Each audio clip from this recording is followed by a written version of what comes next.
Hey, welcome to another edition of Cue It Up with the Q Brothers. I'm John Quattrucci. I'm Ralph Quattrucci. How you doing, Ralph? Oh, my God. Yeah, I'm fine. Very exciting night tonight. I guess. I don't know. What do you mean? What do you mean you guess? Are you a baseball fan or not? No, There I you am go. not anymore, but this is a big one. It's a one game playoff with the Red Sox and Yankees. Red Sox. How about that last day? Was I that didn't crazy see with the four It reminds me of a last day a few years ago. Here we go. Starry Night. Yeah, I was emotionally distraught. It brought back awful memories. Yeah, very exciting. Well, this actually brings me back to. I'm sorry. This brings me back to '78 with the Bucky Dent game. That was a one-game buy-in as well. Yeah, what were you, 7th grade? I still remember it. So, I mean, I was 5th grade. Okay. Yeah, but that was an extra game in the season.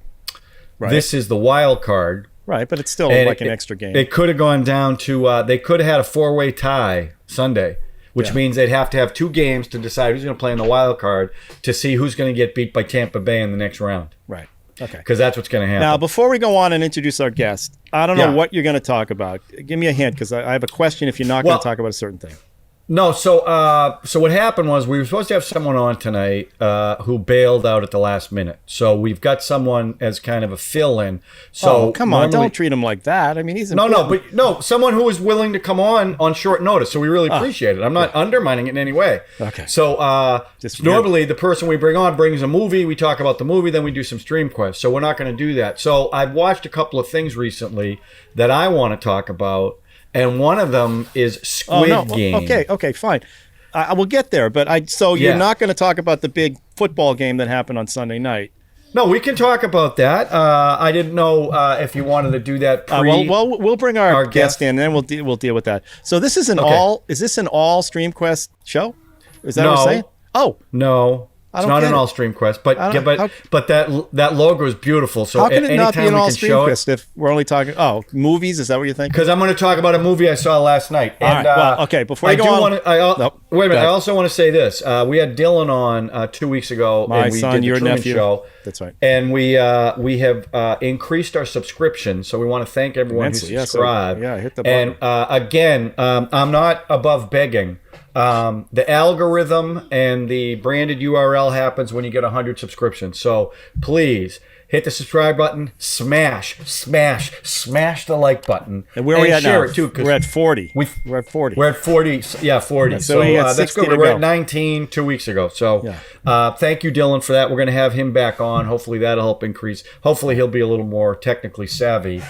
I sent him a media package. You go. Right. So why don't we bring on our guest? We have from Yippee-Ki-Yay. We have Chris.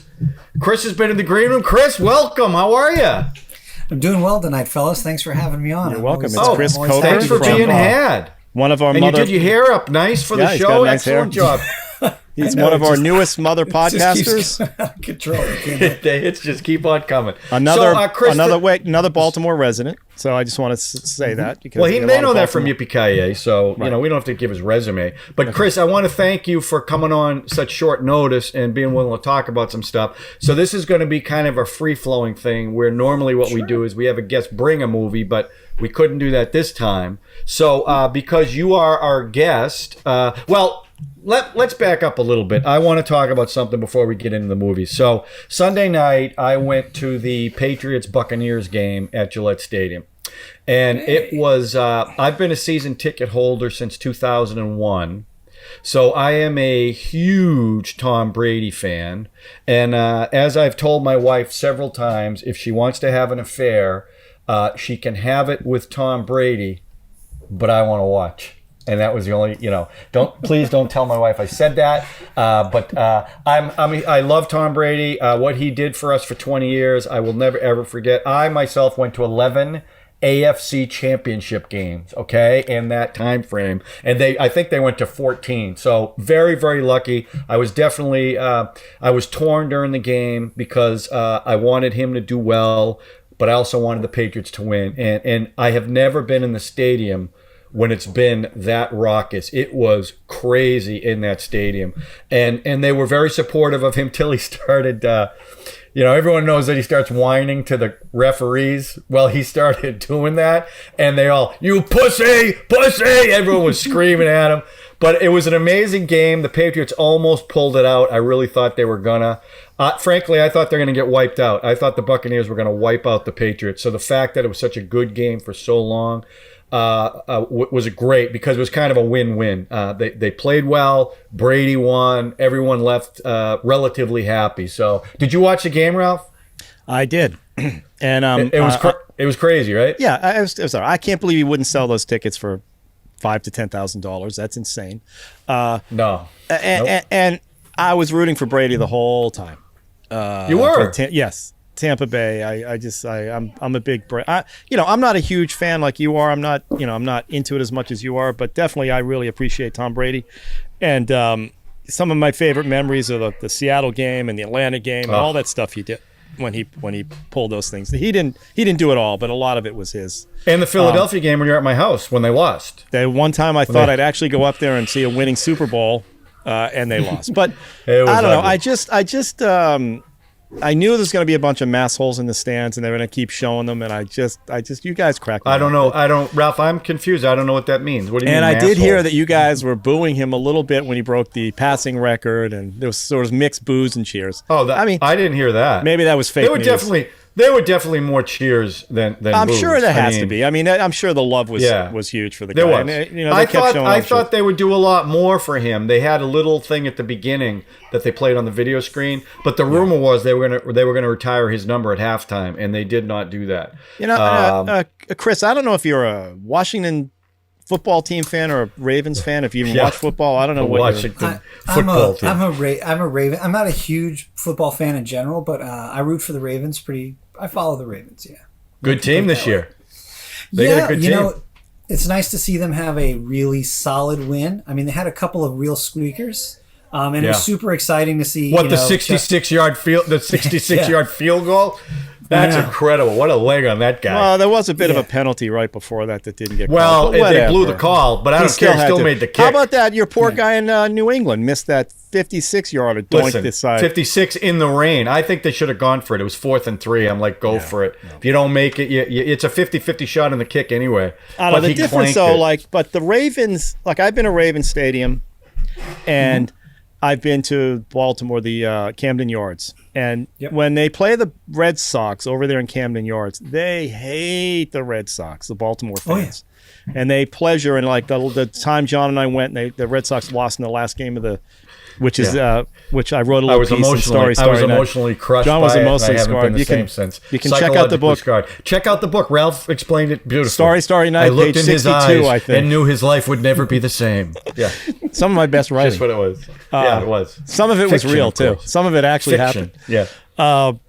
Anyway, I just I don't get that same vibe at Raven Stadium. Ravens, and football games there are amazing. It's like a college thing. It's just I just love. I don't know the Ravens and the Patriots. That's been one of the biggest rivals. I know it's a rivalry, but when you go to the stadium, you don't get the anti. The Red Sox hate that you get. Anyway, all right. So but anyway, so I just want to talk about that. It was really amazing to go to the game, and I'm really glad I went. So I mean, they overhyped that thing. It was overhyped. They played that song. You see how many people watched it? They overhyped it. It was a great game. I know. 27 million people watched it. I know. So it was big. It's Tom Brady. Tom Brady. I mean, it's all about Tom.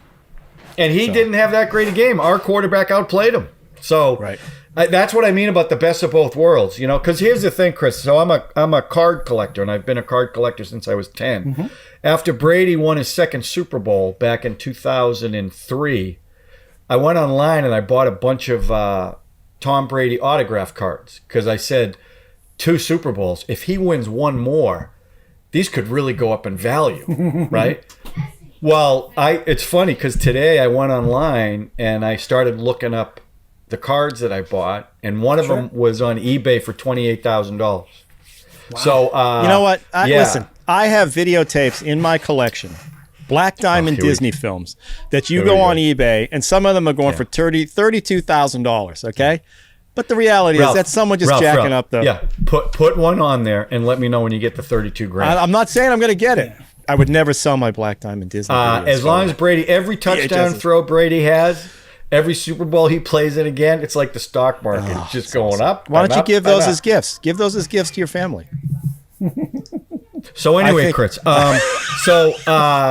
Chris, so what I want to do is, since you're our guest tonight, you can talk about anything you want. A film you watched, something you're streaming. I don't know. Have you been to the movie theater since the pandemic? Have you gone?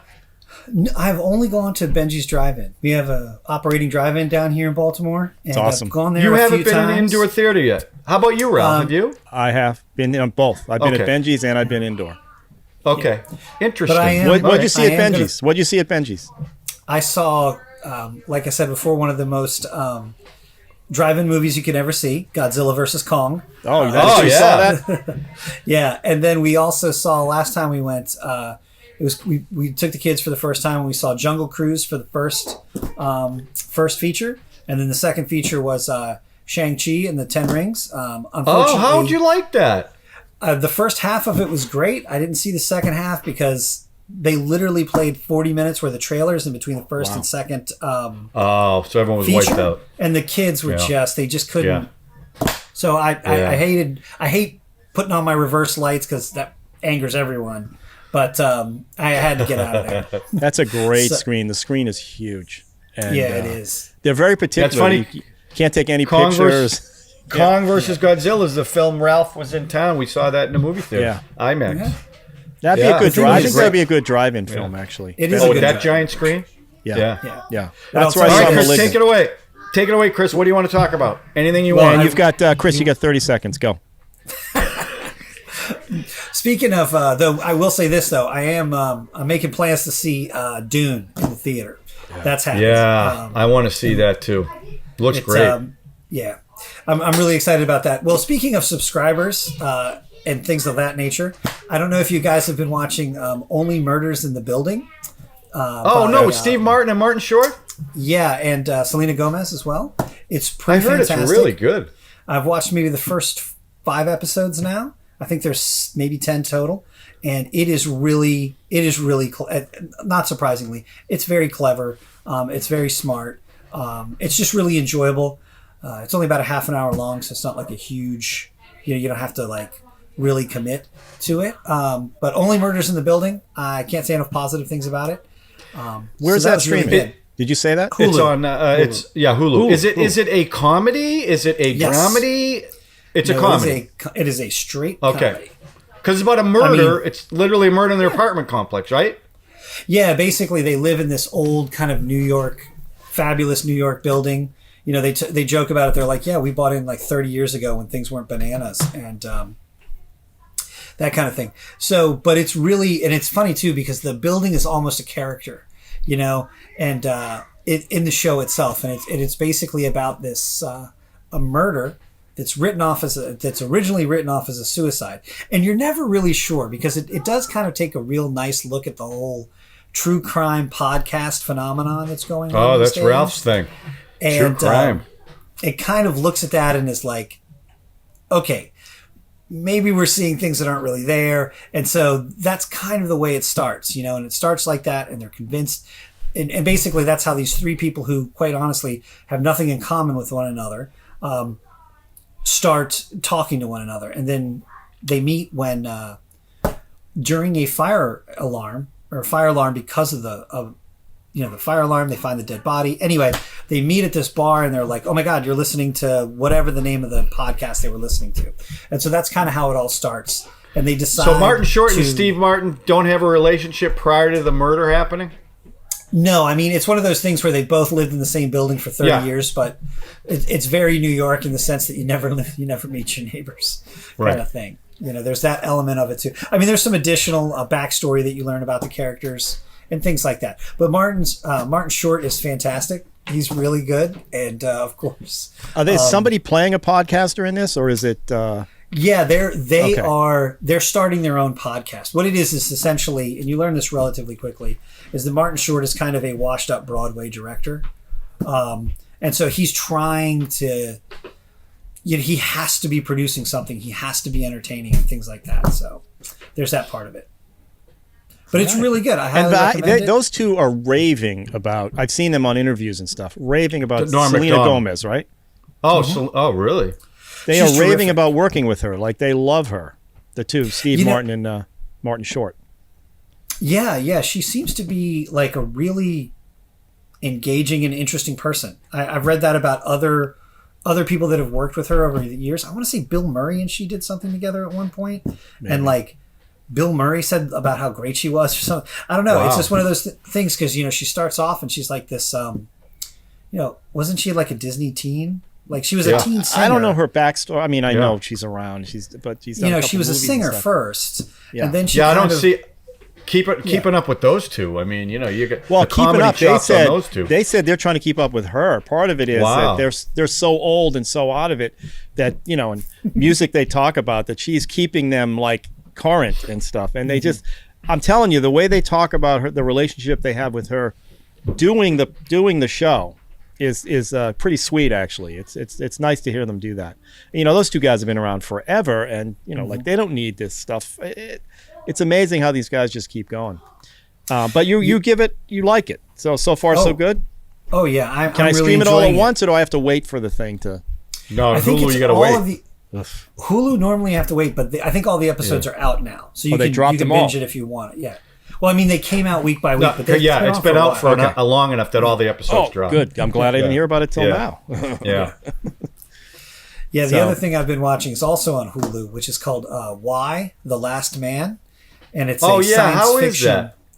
Is that? It's pretty good so far. It's not fantastic. Like it's not blowing me out of my seat or anything.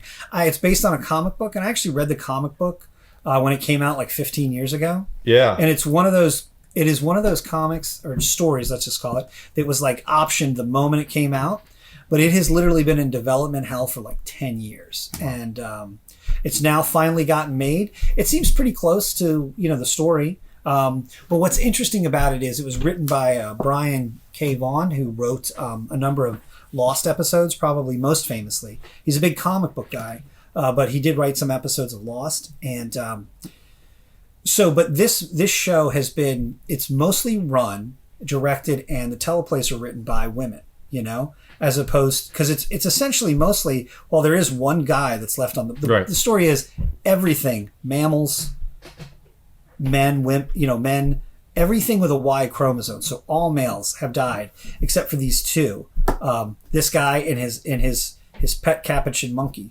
Ampersand. They're the only two males that have survived as far as anyone knows. The point being is that it's a very interesting story. It's kind of got some twists and turns in it. But what I find interesting is, and where it departs from the comic, is the idea that it's like, it's told, there's a female element to it now that maybe was missing in the comic. I mean, it's always tough as a guy reading another guy writing about women, you know, to say, oh, he's really getting inside of a woman's mind. As not being a woman, it's kind of hard to say that sometimes. But I do really like the kind of the touch. I think it's kind of interesting. I don't know if you guys ever saw Lovecraft Country on HBO. No. And once again, really great. Highly recommended. It's a horror sci-fi combo thing that's really, really interesting. It was based on a book that's, you know, all the main characters are black, but it was written by a white guy. But yet the people who created the show were primarily black. So it's very different. I read the book too. I liked it so much I read the book. Lovecraft Country, that is. And so it is a very different, there's just a kind of a bit of a different vibe. But I would say if you haven't seen Lovecraft Country and you like horror, especially like that, you know, cosmic horror that Lovecraft is so famous for, hence the title, you know, you probably really dig it. It's very different. It's really well made. It's not quite an anthology, but it's also, you know, sometimes there's different stories in the 10 episodes. So. Now, do you lean into Hulu? You watch a lot on Hulu. Is that by choice, or just you're picking by series, or what? What's the? I only pick. I go by the series. I don't really. Okay. So you don't care where. It just so happens to be that Reservation Dogs, which is something I finished, which I really enjoyed. Yeah. Only Murders in the Building, and Y: The Last Man just all happen to be on Hulu right now. Oh. I couldn't tell you, honestly, before those series came on, I couldn't tell you the last time I watched a series on Hulu. My wife likes The Handmaid's Tale, and that's why we have it. But I never really got into that. Huh. Hulu's putting a lot of good stuff on there. I tell you, movies and series work. Mm-hmm. Who owns Hulu? Who owns Hulu? Do we know? Like who's the umbrella under? I'm not sure. Oh wait, it's got to be Is Wait it a minute, NBC? isn't that No. I thought it was Disney because isn't it when you get When you get Disney, yeah. you get part of my ESPN package. and Hulu? It's maybe it is. Yeah, maybe I it's think so. Yeah. It is. Same with me. It is, Ralph, yeah, they own that's right. everything. What a great company! Listen, I work for them. I'm I know they're a great company. Very happy. So, yeah, And the bigger the better. I have the Black Star VHSs that are worth $32,000. Black Diamond, I mean. Black Diamond. Yeah. So You I should got a put bunch of those on those. According eBay, to, see what you get for it. Yeah, Yeah. probably about two. So, Chris, what other streaming services? You have Netflix, of course. You have Yeah, Peacock? I mean, well, the funny thing is we still have cable. Regular What? old cable. Yeah. Huh? So Peacock comes free with cable, and so we've got more than I can watch. We have Disney Plus because the kids love it, and there's a lot of good stuff on there. Mandalorian. Ooh. So National good. Geographic Channel. Yeah, I don't watch Hey, I watch. Just saying. That's good too. I make my kids watch it Education, my ass. sometimes. They get so mad. Well, that's good. Your kids. Ugh, make But, your kids watch. But the one that I really, if I had to, if somebody said to me, you can only have one, for me it would Criterion. be yeah.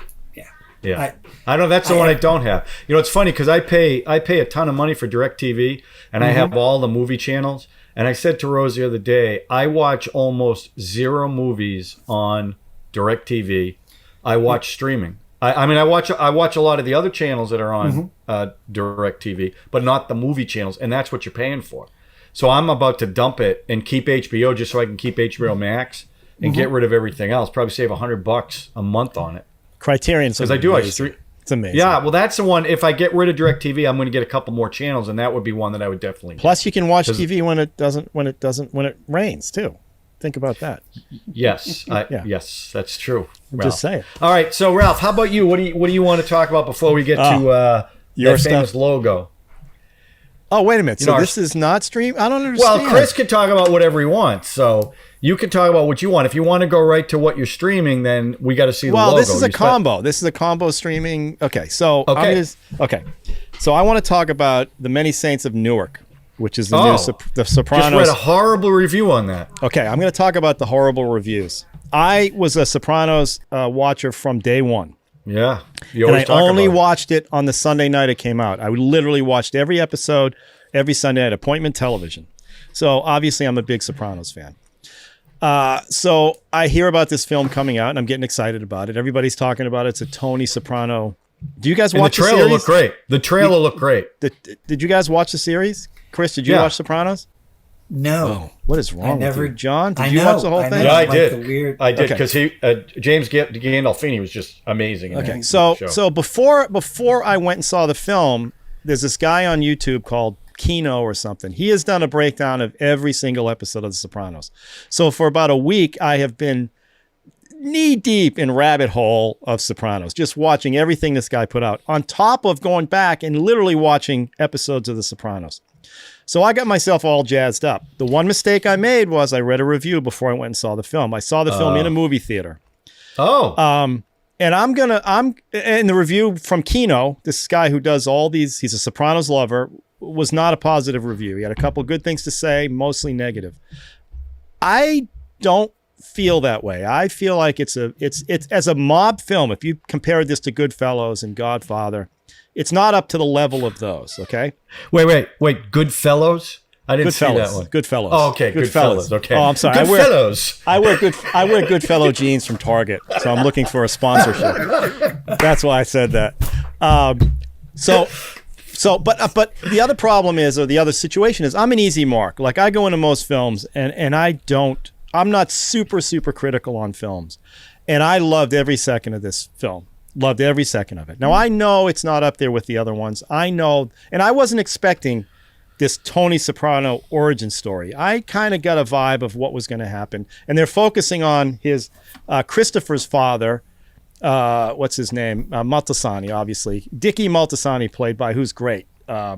Alessandro Nivola. You know who he is? He was Billy in Jurassic Park 3. He played in Face Off. He was the brother of Nicolas Cage. That weird brother of Nicolas Cage. This guy's a really good actor. He was just on HBO doing the Bernie Madoff thing. He played one of Madoff's kids. This guy's been around a while. He's really good. So the film focuses on his relationship with the Soprano family and with another gangster, African-American gangster, in Newark during the Newark riots. And I love this crossover stuff going on in here. They introduce a character named Frank Lucas, who Denzel Washington played in American Gangster. He was a well-known African-American heroin dealer who was beloved in Harlem, and he was a gangster, but he was, like most gangsters, kind of beloved but evil at the same time, just like Tony Soprano. I mean, so there's all this stuff going on in the film. And of course, all the Easter eggs, all the call-outs to all the things that happened in Sopranos were just very, very enjoyable for me. So I was an easy mark. I was not being super critical on it. I guess if you broke it down and you want to be critical, you can, because as a mob film, it's a little bit, predictable. Plus, they're trying to add in all the Sopranos Easter eggs, so you're kind of getting caught off on that.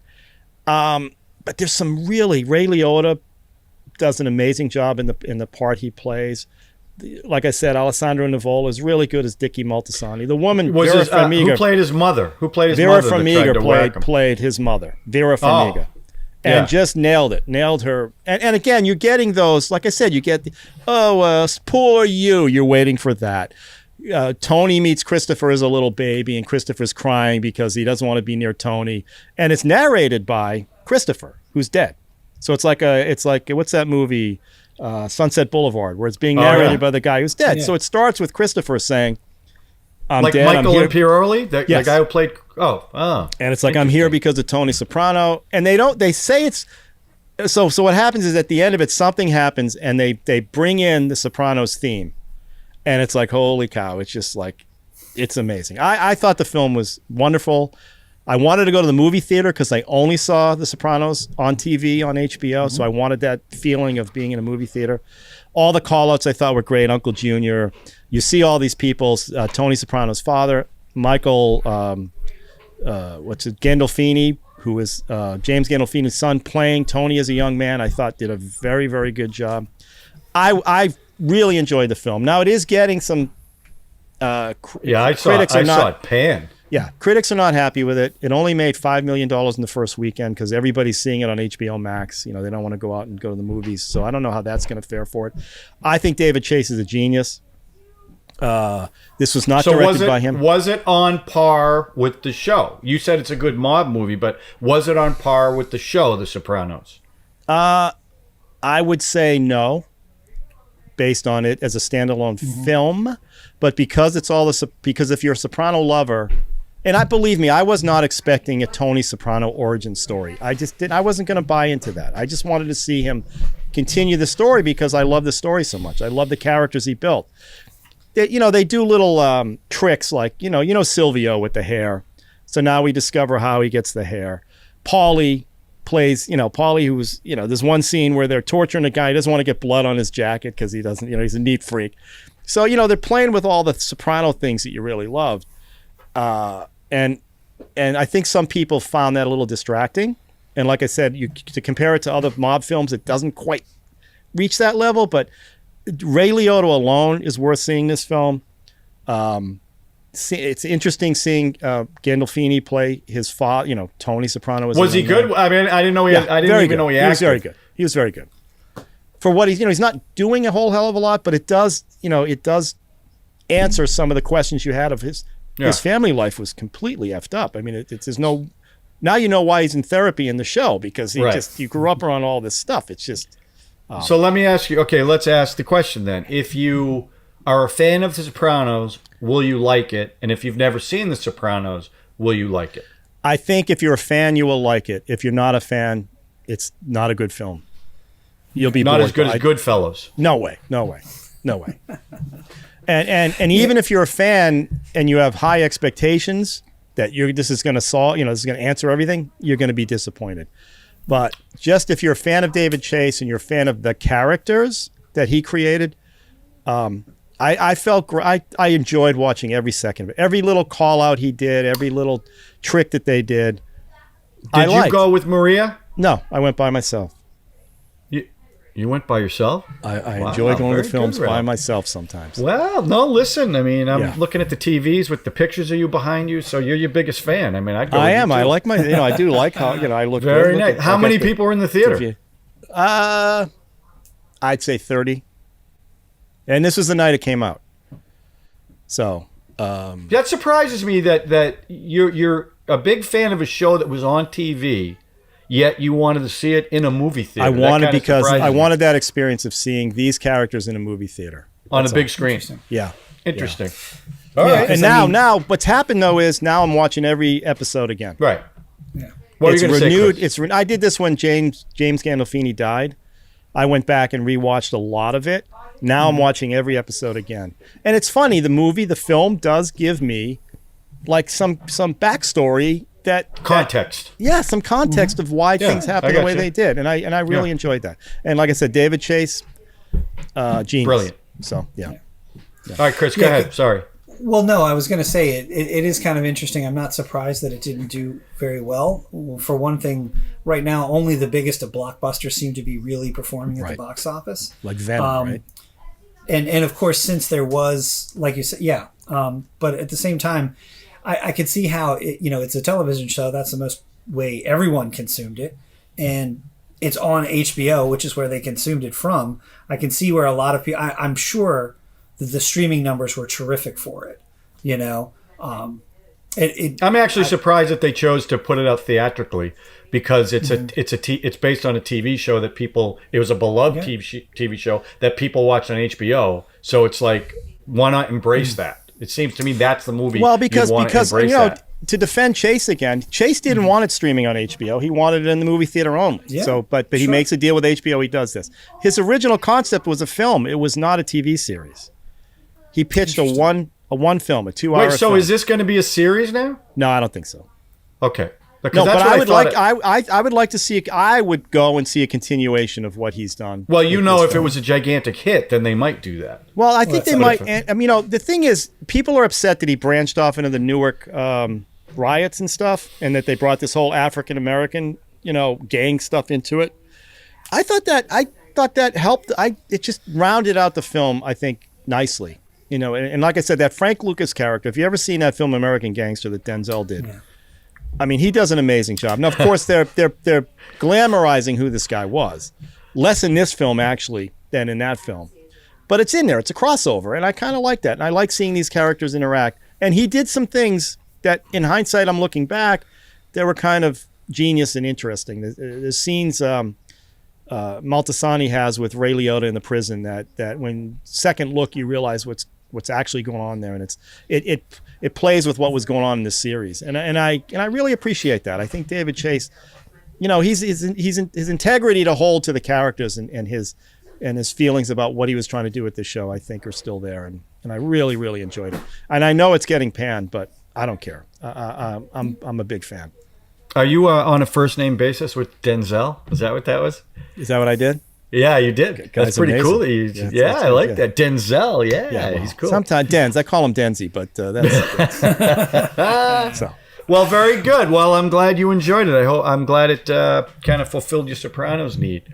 Yeah. So I'm going to talk about, before we get to our Stream Quest. Wait a minute. This is all Stream Quest. I don't understand. No, it's really not. We're not having it.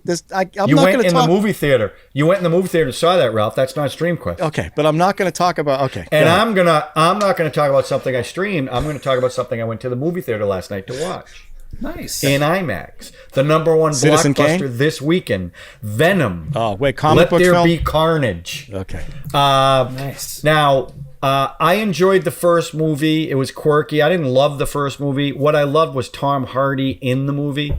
Yeah. I think he's just such a strange guy, and he really brings it to this role. And it's definitely the reason why you want to go see it. Woody Harrelson was good in it too, but it's Tom Hardy. He's just so quirky in the movie, and he plays both parts. He does the voice of Venom, and he plays Eddie Brock. And there's a lot of scenes where it's just him talking to a CGI head, having a back and forth conversation. It's 90 minutes long, so it's tight. It's over quickly. But I'm glad I saw it in the movie theater. Rose and I went. She even liked it, and she doesn't really like that genre, but she liked this. The other thing they did, I'm not going to give away any spoilers. Oh, please do. But there is an after credit scene, and it's a big one because Sony owns Venom, where Marvel owns Spider-Man, and Venom was always Spider-Man's arch enemy, but they could never be in a movie together because of separate ownership. Well, the stinger at the end of the movie brings Venom into the Marvel universe in a very unique way. So it's actually really cool. So I'm excited to see what happens. Tom Hardy also co-wrote the story, and it was directed by Andy Serkis, who plays Gollum, who's really big into motion capture. And he directed this film?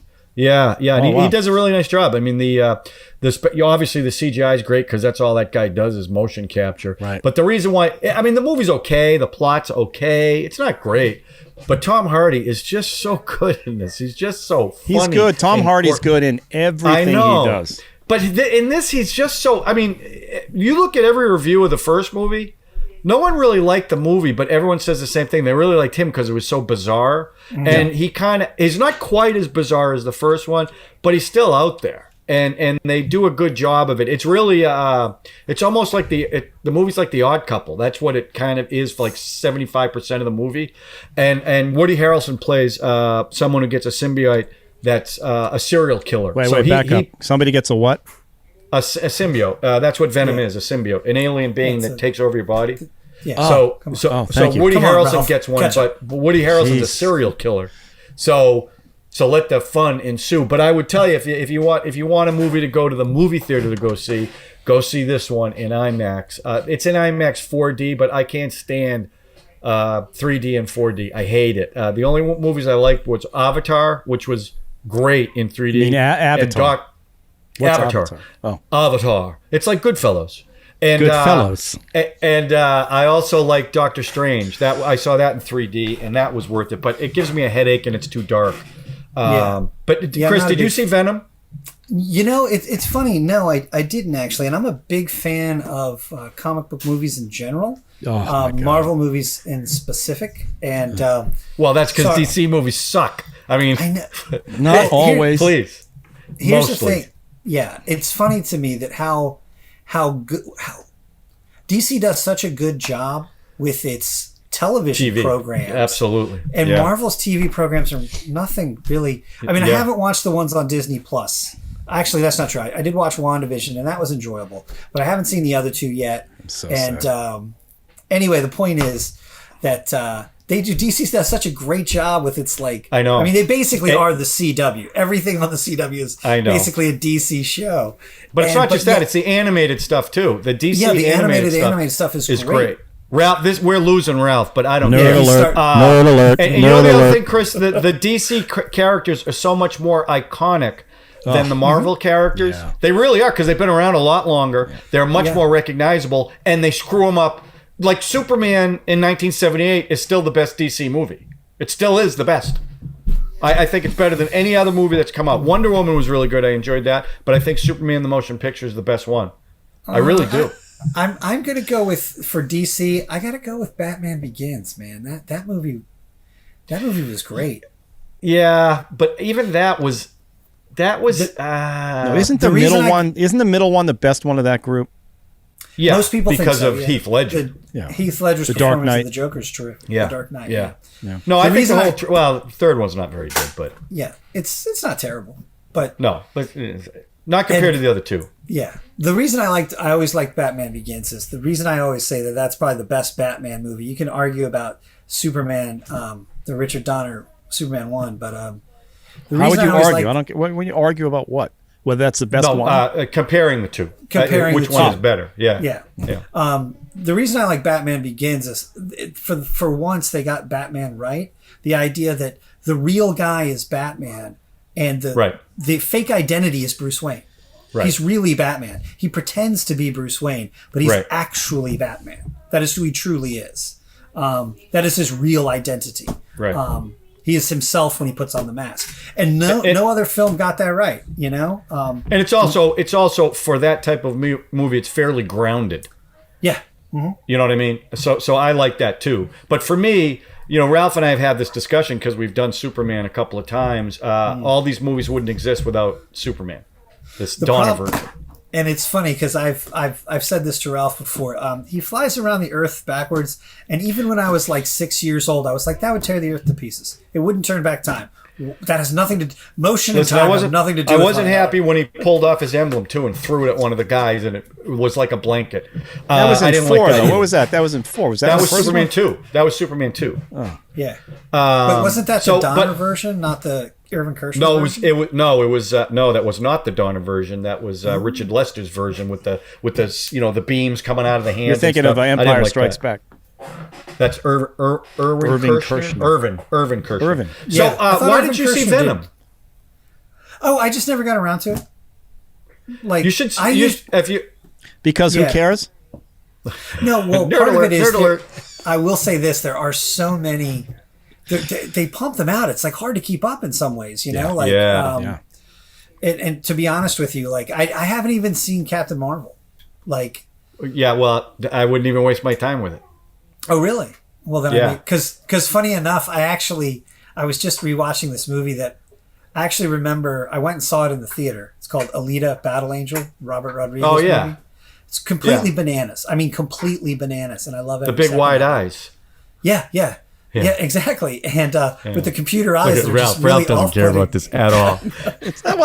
It's fantastic. No, it's great. But the funny thing Chris, was, just so you know, my standpoint, the best Marvel movie in my eyes is Captain America: Winter Soldier. I think that's the best one out of them all. Really, my favorite is love it. Captain America: Civil War. I love Civil War. Wow, that surprises me. The reason is because I think one of the things is like, even as a comic book guy from the 80s and stuff, I was never super into like the big galactic space battles and stuff. Oh yeah, I read them and I liked them, but I like that idea that in Captain America: Civil War, it's one of the few Marvel movies that says, hey, let's really talk about what it might be like if people had superpowers. You know, you got one guy saying, hey, we need to be registered. We need to know what these people can do. We need to keep tabs on them. And another guy saying, no, that's just not who we are as a people, you know? And I mean, that came right from the comic book. That was a huge thing in the Marvel universe where Captain America and Iron Man. It is canon. Yeah. And also, anytime you had a comic book, when you opened up the centerfold, they always had a 2-page splash with the big fight. And they did that in the airport scene. We just got to stop. It was and they introduced Spider-Man to they introduced Spider-Man to the Marvel universe. Okay, Chris, have you seen The Boys on Prime, Amazon? Yeah. Okay, so that to me is the most realistic superhero. That's like, that's superheroes in the real world. That's realistic. You want to use the term realistic. As realistic as a superhero movie film or show can be, I think that's pretty much it. Yeah, that's what I'm saying. I'm an ignorant comic book person. No, you're not, Ralph. No one said that. But I'm saying here's the thing, Ralph. I am going to throw this out here. I like The Boys, especially the first season. The second season was pretty good too. But this is where my nerd flag is really going to come out here. I hate to say it this way, but I'd read so many kind of like deconstruction of a comic book and the superheroes in the real world comics, like actual comic books, that tackle that subject. The Boys to me felt a little bit not derivative. Is a little bit, yeah, that's the word. Yeah, I felt I had seen it before, but I still really enjoyed it. I've watched it. Like I remember I was watching them when they came out week by week on Amazon, so. I enjoyed it. To be fair, if you don't know the genre and you're not like you, Chris, who have read comic books, and with all the superhero stuff that is out there, that's the audience for The Boys, right? Oh yeah, because it does deconstruct the whole Marvel DC universe. Sure, yeah, and it's just like Watchmen did. Just like Watchmen did the same thing. Yeah, which I loved. I love that movie, that film. Yeah, Watchmen. Did you ever enjoyed. Watch the TV show? I did on HBO. I like the movie amazing. a lot better than I liked it. I like the movie a lot better than the TV show. Well, just as a standalone, but I thought Watchmen, the series, was amazing, and I like what they did. I like some of the stuff they flipped around and played different angles on. And one of the things when I watched the Watchmen series, it took like 3 episodes before I realized, holy crap, this is actually a sequel to the comic book more than the movie, but along the same. It was actually a sequel. It was not a reboot. Because like when you were watching the trailers for it, it looked like they were rebooting it in this weird way. And then when you sat down and it was like episode 3, when a couple of these characters popped up again, and I was like, oh man, this is a straight up sequel to the comic book. And it was, I really, I enjoyed. All right, Anyway. No, enough. Enough. All right, welcome to Nerd Quest. Welcome to Nerd Quest. No, wait. So your rating on Venom is you got to go see it. Is that it? Yeah, I mean, like I said, the movie's okay. Tom Hardy's the reason why you want to go. Tom, have you ever seen John? Have you ever seen the movie Lock with Tom Hardy? Yeah, I've seen. I've never watched the whole thing. I've seen. He's an hour and a half in a car talking on a phone. No, he's a brilliant actor. He's brilliant. Yeah. I mean, to play Bane with that stupid thing covering his face the whole time. You got to be a certain something. Well, Mad Max. He did the same thing in Mad Max. Have you seen Lock, Chris? With Tom Hardy, LOC. I think it's LOC. It's him in a car talking for an hour and a half. Phone. Yeah, just amazing. But it's riveting. I mean, it's like you can't take your eyes off him. It's so cool. All right, Ralph. Listen, do me a favor. Slap the new logo on, and let's talk about some streaming stuff right now. Stream Quest. What we just okay. I didn't, Ralph. I talked about a theatrical release. I don't know about you, but I stuck to what we're supposed to do. Let's start. Chris had free form because he was a guest, and he filled in for us, and he's doing a great job. So let's take it easy now. Now, Ralph, are you streaming anything right now? I actually did stream something that I want to talk about. It's funny you brought this up. I didn't want to talk about it, but have you seen The Guilty with Jake Gyllenhaal yet? No, I want to watch it though. Okay. I didn't even know it was out yet. Okay, he plays a cop he's having some trouble, some court issues, but he's in a 911 call center. Calls come in, things happen. It's a remake of a 2018 film called The Guilty. Okay, except The Guilty, the Jake Gyllenhaal is directed by Antoine Fuqua, right? Yeah, famous for many Trading Day and all kinds of stuff. I don't know why anybody gets a writing credit based on a show. If you watch, like I watched The Guilty 2021 with Jake Gyllenhaal, and then I immediately watched The Guilty 2018, the Swedish version of the film with subtitles. It's the same film. They add some in the U.S. version. They're adding fires in California, the wildfires and stuff that affect the plot. But it's the same film. It's him. It's a COVID film. So he's in it's a one set thing. You see, he's in one place, barely gets out of the place. There's a couple people in there with him. It's suspenseful. I'll give it that because there's some surprises that happen. It's like kind of like that. You ever see that Halle Berry film where she plays a 911 operator? Yeah. It has that same vibe, right? This person on the phone figuring stuff out. But it's just a direct copy of the Swedish film. It's like when. Okay, but what does that mean? Was it good? Did you like it? I enjoyed it. If you didn't see the Swedish it was film, a little. I tell you what. I think the American version hit you more over the head than the Swedish version, as always. Like I don't know if you've seen Insomnia, Al Pacino's Insomnia. Well, that's based on a Swedish film called Insomnia, right? Isn't Robin Williams is in the U.S. version? The guy from he's in every single movie. He's a Swedish guy. Yeah, he's in every movie. Was he in Willy Wonka? Chris, who was that? Stellan Skarsgård. You knew who he was? Yes, of course, because he's in every. He's like the one Swedish guy. He's in everything. He's in Ronin. He's in Deep Blue Sea. He's in everything. Now wait a minute. You saw the Swedish version of Guilty before you saw this? No, I watched the Jake Gyllenhaal Guilty, and then I said, "This is a remake. I want to watch the other one and see how much different." Because when you see a writing credit, you go, "How can someone get a writing credit based on a movie that's a remake?" Right. And now the Swedish one's all subtitled, obviously, and it's like almost exact. The American version twisted a couple things here and there, but ultimately it's the same film. Was he good in it? Was Jake is always good. He's very intense. He's was he more likable than Nightcrawler? Not really, actually. Oh, so you want him to die at the end of this? No. I wanted him in Nightcrawler. No, but I wanted him dead. This is sort of an acting thing for him. He was playing a guy with a lot of internal shit going on. He's a divorced father, of course. He's going through a court thing. He's got a partner who he's talking to make sure the court thing goes okay. And then in the middle of it, something happens and he's trying to save somebody. A 911, a kidnapping that has some twists and turns. But the Swedish one does the same thing, and I think a little bit better. It's a little more subtle. It's a little, but most people aren't going to watch the Swedish version. Of course not. It's like, have you ever seen The Vanishing and The Vanishing? Yeah. Have you seen the original Vanishing? Yeah. It's heartbreaking and amazing. Yeah. And the new one, the ending is awful. It's awful. Yeah. Right? Yeah. But that was the same director, which is crazy. I know.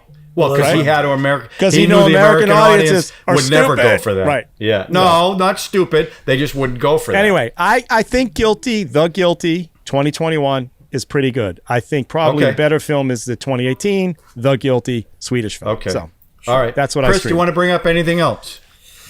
I'm trying to think of anything else. What's the last thing you watched on Criterion? Creature from the Black Lagoon. Oh, great movie. 1956. Yeah. They this year they're it's October, hence horror films and Halloween. This year they've done a huge, not a huge, but there's probably like 6 of the Universal classic monster movies, and my son who's 9 really he can get into them. He's okay with black and white. That kid, which is great. Well, those movies are slow too. They're slow, so I think kids get those movies probably better because they're a little more. That one's got a Jaws vibe to it when she's swimming in the water and he's down below looking at her. Kind of Jaws. That's kind of a weird, creepy stalker vibe. Yeah, but it's very atmospheric. Filming from below like that. I mean, really, I like that movie. You are right, Ralph. They're obviously a different pace because they're from a different time. But interestingly enough, all those Universal horror films clock in at about an hour and 15 to an hour and 20 minutes. Yep. Back when you used to have cartoon and a short subject and all that stuff, they're just not that long. Those Universal horror, because like my son and I watched Frankenstein like a year or 2 ago, and I noticed that one was like 1 hour and 18 minutes or something like that. But it was still, it still just has a. Well, those are iconic too. I mean, those are cool. Yeah, like the Black Lagoon. Yeah, that monster is cool. I mean, as a monster can be. They've been trying to remake that forever. They want to remake that. I think John Carpenter was talking about it. I think James Cameron was talking about it, but they've just never done it. Yeah, they should. Yeah, I love those Universal movies. I mean, I just think they're the best. It's funny though that you say that about the runtime because, when you're a kid. You don't even notice that, right? As an adult, you notice that. You're going, wow, that movie's only that. I didn't realize it was that short. Yeah. When you're a kid, it seems a lot. Like Dracula scared the crap out of me when I saw that as a kid. Much more than Frankenstein. Frankenstein, you almost, Frankenstein was like a child. So as a kid, you kind of sympathized. Yeah, absolutely. Dracula just scared me. Scared me. I mean, and I watch it now, it's not that scary, but there are some scary images in that. I mean, that first thing where he's coming out of the coffin, that is a creepy thing to see as a kid. And the way that was shot, I mean, it's just amazing. But it shaped so many people, like John Carpenter. All these people are shaped by those films. Absolutely. That to our now 2021 I go, that's a little corny, but even so, like you said, Dracula's, like there's some scenes in that, or even the one, what's the Dracula? Nosferatu, right? You look at the way that thing. Yeah, the shadow images and stuff in that are just mind-blowingly German expressionism, gorgeous and creepy at the same time. I mean, that's why that stuff gets in your head. These guys grew up with that, and now with these what you think about Universal, right? You think about Frankenstein. Frankenstein doesn't look anything like the Mary Shelley the way she describes it. Right? No. But now when you think of Frankenstein, that's what you think of. Well, of course. That's Dracula, copyrighted too. But that's Dracula. I know, but that's was more like Francis Ford Coppola. No, now you think of Dracula in the tuxedo, the Widow's Peak, you know what I mean? So that's IP. That's how iconic IP, those are. Yeah. Right. I know. And that they started with nothing. So and when they when De Niro tries to do or there was, remember that that series that was on with Michael Saracen. Michael Saracen. Yeah, playing the monster, when he ripped the head off the girl, she had the choker, ripped it right off. Yeah, I remember that. Right. Yeah. So, anyway, that's good stuff. And that Criterion, I saw that because Bride of Frankenstein comes right up on the Criterion page, right when you open it up. Well, that's like really Bride of Frankenstein is considered like the best of those films, even though it's kind of a sequel. Even though it's we did that one. We did an episode on YKY. Young Frankenstein uses a lot from that film, because it's so easily spoofed. Yeah, I think. But that James Whale got to do pretty much whatever he wanted to in that movie, and you can tell Bride is much more James Whale than Frankenstein was. I mean, you could tell that he got to do pretty much what he wanted in that, and it came across. And the characters were great. In fact, we talked about Karloff didn't want to speak. He thought it was a big mistake to have the monster speak. And in hindsight, he looked back on it and says, "Yeah, it's probably the right thing to do because it worked with the pathos at the end of the movie. It really worked." Yeah. Except for the one, why does every castle have a switch that will blow the whole thing up? I just don't get it. Why does it have that? So, excellent. Good call. Trope. All right, John, we call that a trope in the business. That is a trope. But they started it, so it's not a trope. Yeah. Right? Not that. They It is now. started it. No, Good point. Yeah. So what I want to talk about is Time's up. Show's over. one of the craziest things I have ever seen. I watched Squid Games. Oh, I have. Yeah. Is this a series or is this a one movie? It's a series. It's 9 episodes. It is the craziest thing I have ever seen. It's a South Korean show. You got to get by the first episode. It's dubbed. I actually think it would have been better if they used subtitles instead of dubbing it. But Okay.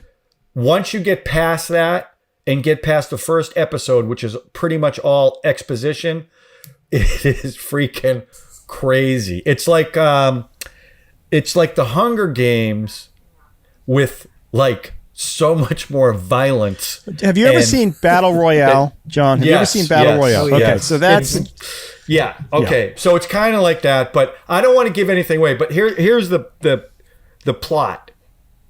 400 people who are down in the dumps have an opportunity to join this contest where you do children's games, and they are children's games. And as they whittle people down, there's a giant piggy bank where they're all sleeping that as people get eliminated, money goes in. So the person who ends up winning is going to end up with, I think they called it yuan, 49 billion yuan, whatever that is. I don't know what that translates to, but it's a lot of money. But to get there across the 9 episodes, oh my God. I'll tell you, I finally watched it because everyone was, it's the most watched thing on Netflix, by the way. And they're going to make another one because people are going crazy over it. But I heard about it and I saw the trailer for it. And I'm going, this looks kind of goofy. I don't really know about this. So I watched the first 3 episodes. So I started at 11 o'clock at night. And at 2 o'clock, I said, I could probably finish this. There's only 6 more episodes. I said, no, I'm going to stretch it out a little bit because I wanted Rosie to watch it too. So I ended up stretching it out to 3 nights. And I watched the last show yesterday. It's just, I'm telling you, you got to watch it. But get past the first episode. It is the first one's a little bit tough because the dubbing, it's like those old Godzilla movies. Well, that sometimes works. Like I was telling on our other show, there's a trio. We did the hero trio. Normally, I hate dubbed.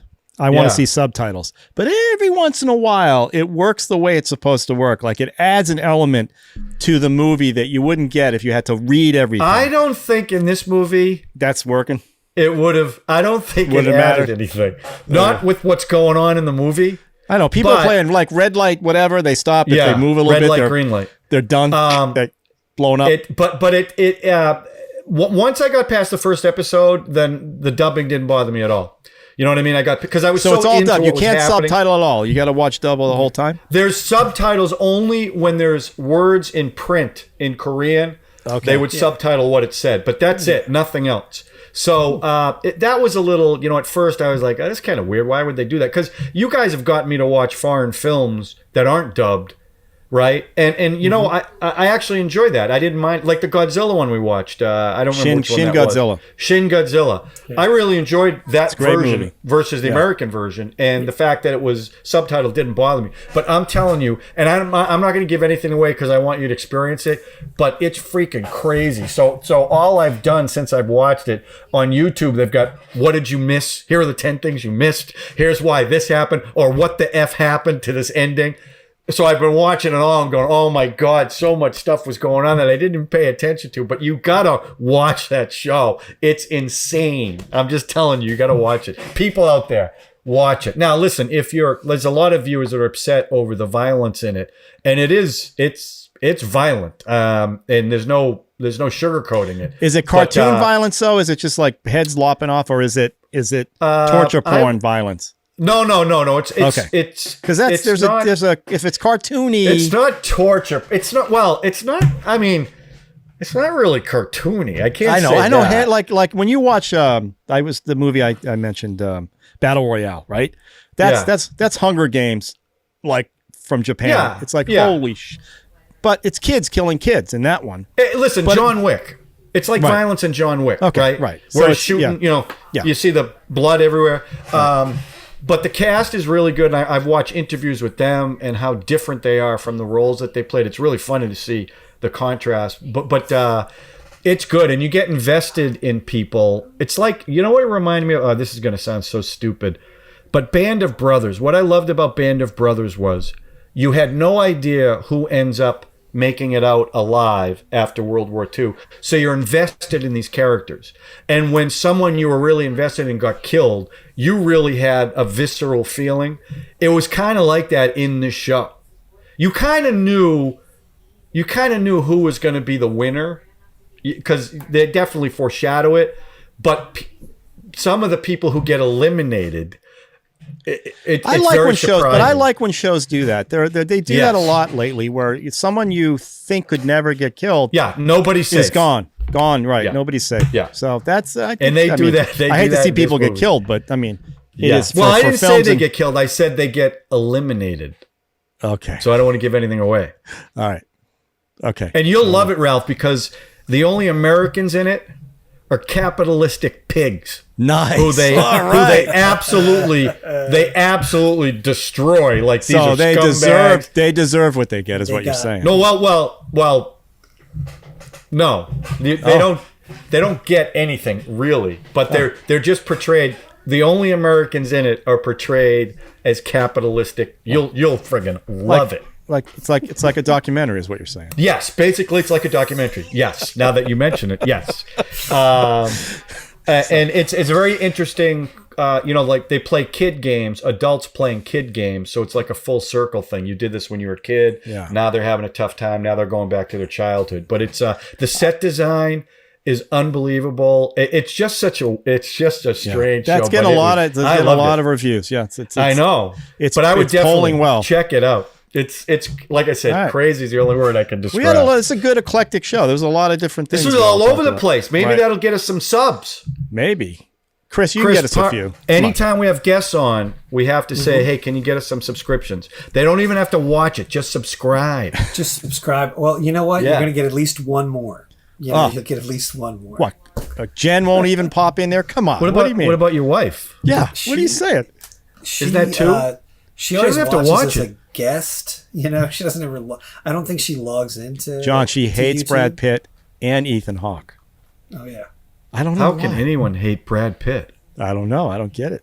She does. And he plays Brad Pitt in every movie. I'm not going to deny that. Lucky he's wearing headphones. If she heard us say this, he plays Brad Pitt in every movie. Ralph loves him. Ralph's got a man crush on Brad Pitt. He's amazing. Yeah, see what I mean? That's scary. There are worse people that have man crushes. Oh, by the way, I should go back to the guilty for a second. One of the things they did, Swedish or American? The American, is the voices on the phone are famous actors. Oh, like they're all 911 calls. Right. And will we know right away? No. Okay. No, it's kind of wild.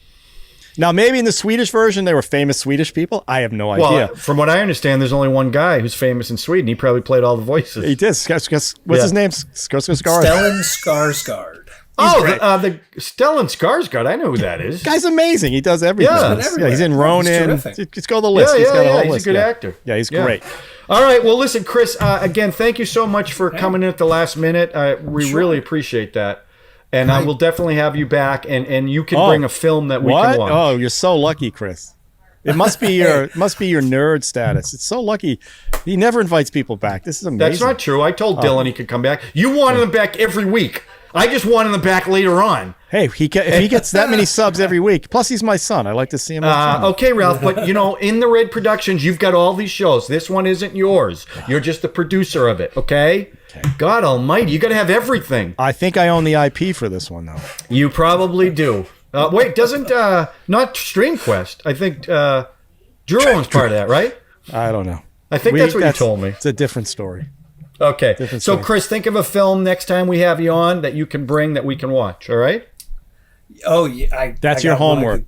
Sure. Because you have one I could tell you right now. But Oh no! Don't tell us now. I want. No, I want. Give me 4 words to describe. No, that's another.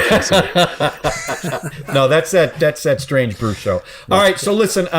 Again, thanks everybody for watching. We appreciate you guys subscribing. We need subscribers. Please, you gotta. If you like it, you gotta. Chris, what are they gonna do? What are they gonna do? There you go. What are they gonna do? What are they gonna do to the like button?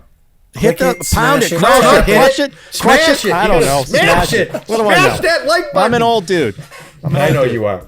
All right, well, listen, everyone, have a great week, and we'll see you next time on Go Cue It Sox! Up with the Q Brothers. Go Sox! Sox! Go Sox! Yankees suck.